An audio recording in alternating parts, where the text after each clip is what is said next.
उत्तर प्रदेश के मत्स्य मंत्री संजय निषाद हमारे साथ मौजूद हैं। सर, कल आपकी पुरुषोत्तम रूपाला से बातचीत हुई, क्या आपने डिमांड की है और क्या कार्य योजना को लेकर बातचीत हुई?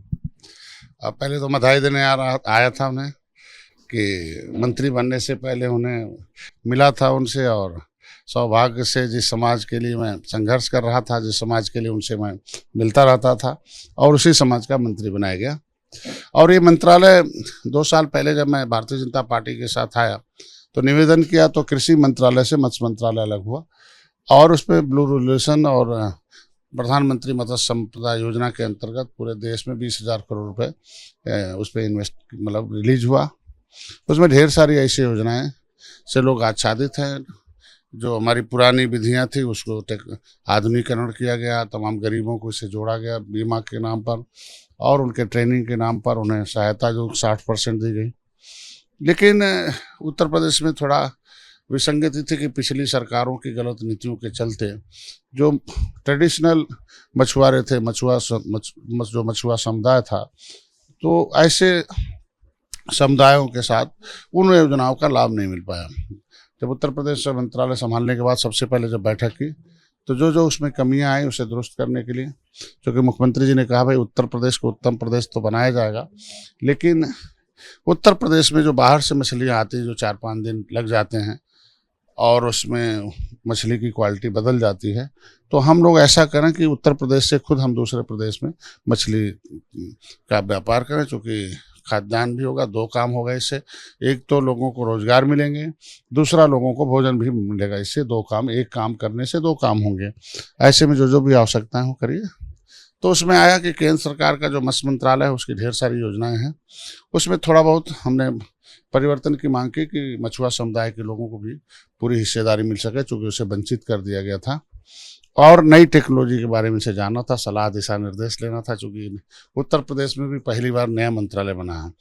क्योंकि मत्स्य मंत्रालय विभाग था, मंत्रालय नहीं था, और विभाग किसी के अंतर्गत अटैच हुआ करता था, तो जो भी कानून बन जाता था वही चलता था अंग्रेजों के बनाए। अब मंत्रालय बना हुआ तो मंत्रणा करके जो भी मत्स्य पालकों के लिए जो भी आवश्यक चीज़ें होंगी उसमें परिवर्तन करके किया जाएगा। तो सबसे पहला उद्देश्य तो है कि उत्तर प्रदेश में जो परंपरागत होती है जो मछली पालन का, उसका आधुनिकीकरण किया जाएगा। उसमें ढेर सारे एक्सपर्ट रखे जाएंगे, हर एक ब्लॉकों में 7-8 उनके जो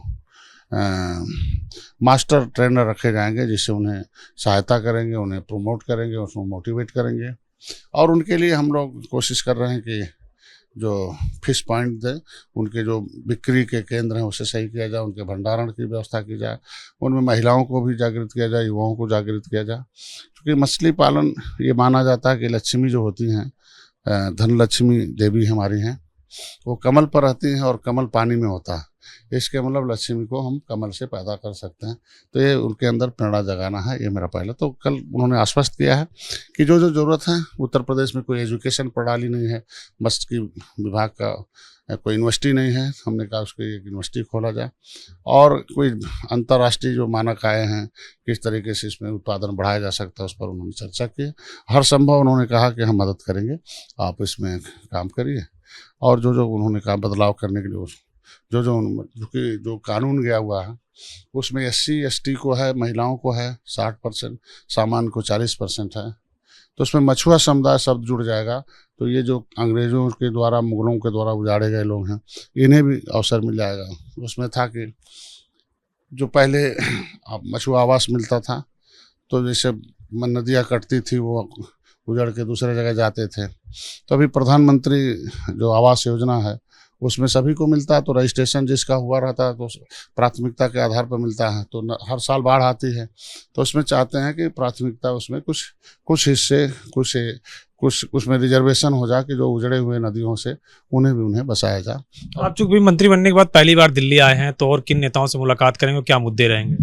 सबसे पहले तो निषाद राज के किले पर, चूँकि भगवान श्री रामचंद्र के आत्मबाल सखा हैं, उनकी 9वीं को जन्म हुआ था, निषाद राज का 5वीं को हुआ था, तो 6 तारीख को निषाद पंचमी है, निषाद राज के किले पर हम लोग मनाते हैं। तो उसमें आमंत्रित करना था मंत्रियों को। और रेल चलती हैं, ट्रेनें चलती हैं, तो उसमें सबसे पहले तो जो अगल बगल से ट्रेनें आती हैं जो प्रयागराज में उसमें निषाद राज ट्रेन के रूप में मैं कुछ ट्रेनों के संचालन को भी रेल मंत्री से भी मिलेंगे। कुछ और भी मंत्रियों से मिलेंगे कि भाई जो भारत सरकार की योजना है, जो कि ऐतिहासिक रूप से राम और निषाद राज जब गले मिले थे, मित्र बने थे, तो त्रेता में एक शांति आई थी और रावण राज खत्म करके राम राज लाया गया। तो फिर से निषाद मछुआ समुदाय को माननीय मोदी जी ने गले लगाया, योगी जी ने गले लगाया, फिर राम राज पूरे देश में आए। उसके लिए जो योजनाएं हैं, कुछ योजना निषाद राज के नाम पर किया जाए। तो कुछ और मंत्रियों से मिलेंगे, चूँकि नितिन गडकरी जी से मिलेंगे, जो NHI का जो रोड है उसके किनारे ज़मीन बहुत खाली है, उनसे हम मांगेंगे कि भाई हमारे लोग जो बेरोजगार हैं उस सड़कों के किनारे ज़मीन दे दीजिए, उसमें हम फिश पार्लर और फिश पॉइंट बना लें, जिससे कि लोगों को भोजन मिले, लोगों को रोज़गार मिले और इसमें बढ़ावा मिले जल्दी से, इसे उत्तम बनाया जा सके। तो चूंकि अगर बात करें तो श्रृंगेरपुर में परसों आप जाने की बात कर रहे हैं, तो वहाँ किस तरीके से कार्यक्रम का आयोजन करेंगे? आपने प्रधानमंत्री और CM को भी बुलाने की बात कही थी। और उसके लिए मैंने आवेदन किया था, उस पर आज मिलेंगे धर्मेंद्र प्रधान जी से, अमित शाह जी से, टाइम रखा राष्ट्रीय अध्यक्ष जी से, उस पर क्या चर्चा हुई है। उत्तर प्रदेश में रात में जाएंगे, मुख्यमंत्री जी से भी मुलाकात होगी कल, और देखें किसको भेज, अपने जाते हैं किसको भेजते हैं। इस बार का कुछ ऐतिहासिक होगा। निषाद राज के बारे में बहुत कम लोग जानते थे, मैं उसको जब से जाना तब से लगातार मेला लगा रहा हूँ, लेकिन इस बार इस मछुआ समुदाय ने थोड़ा इनके ऊपर पौआ और पैसे का लेबल लगा था, लेकिन अभी इनके ऊपर पार्टी का लेबल लग गया, और लग गया कि नहीं, ये अभी राजनीतिक रूप से ये भारतीय जनता पार्टी के साथ हैं, निषाद पार्टी के साथ हैं। तो राजनीतिक चेतना जगने के नाते निषाद राज की प्रचार भी बहुत हो गया। और माननीय प्रधानमंत्री को भी धन्यवाद दूंगा, योगी आदित्यनाथ को, मोदी जी को, अमित शाह जी को, नड्डा साहब को, धर्मेंद्र प्रधान जी को, कि आज इस लायक समझा, हमें यहाँ रखा। ये मंत्रालय लगभग मेरे समाज के नाम समर्पित है, और मेरा समाज इस समय गदगद इसलिए कि जिसके लिए संघर्ष कर रहा था वही सेवा का अवसर हमें मिल गया। तो इस बार निषाद राज के किले पर पूरे देश से, कई प्रदेशों से आ रहे हैं, और सारे लोग पूरे प्रदेश के सभी जिलों से, सभी ब्लॉकों से, सभी तहसीलों से लोग पहुंच रहे हैं, बसों से पहुंच रहे हैं। तो उन्हें इस बार थोड़ा भीड़ अधिक होगी। तो प्रशासन स्तर पर पर्यटक विभाग से भी चिट्ठी लिखा, कल बात हुई, पर्यटक मंत्री से बात हुई है कि भाई कम से कम इस बार भारतीय जनता पार्टी ने उस निषाद राज के किले को पर्यटक स्थल घोषित कर रखा है। निषाद राज राम के गले की लगी मूर्ति लग रही है, और वहाँ थोड़ा साफ सफाई ठीक हो जाए, वहाँ ऐतिहासिक किला है, तो थोड़ा सरकार व्यवस्थित रखेगी तो कोई अव्यवस्था नहीं फैलेगा। इसलिए इस बार बहुत भीड़ होगी और एक ऐतिहासिक तरीका इस बार मेला लगेगा। एक आखिरी सवाल है, कल गोरक्षनाथ मंदिर में एक युवक ने वहां पे हमला करने का प्रयास किया और हथियार लेके मंदिर के अंदर प्रवेश करने का प्रयास किया। मुस्लिम युवक वो था, उसकी जांच की जा रही है कि किस तरीके से था, क्योंकि उसके पास बम्बई की रिटर्न टिकट भी था और तमाम सारी अन्य गतिविधियां की भी उसकी जाँच की जा रही है। देखिए, मैं तो भारतीय जनता पार्टी को धन्यवाद दूंगा, बधाई दूंगा कि उत्तर प्रदेश में लगभग माफिया और इस तरीके के अपराधी प्रवृत्ति के लोगों को खिलाफ एक मुश्त कार्रवाई की गई और लगभग भयमुक्त उत्तर प्रदेश का वातावरण किया गया। और अगर इस तरीके से कोई भी कानून के निगाहों में छूट नहीं मिलना चाहिए।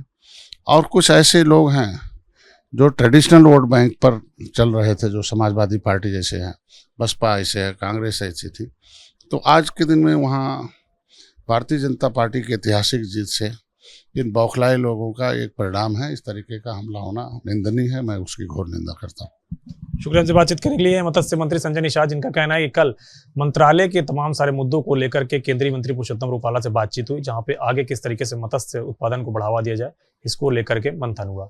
सुनील कुमार के साथ अविनाश तिवारी, ABP गंगा, दिल्ली।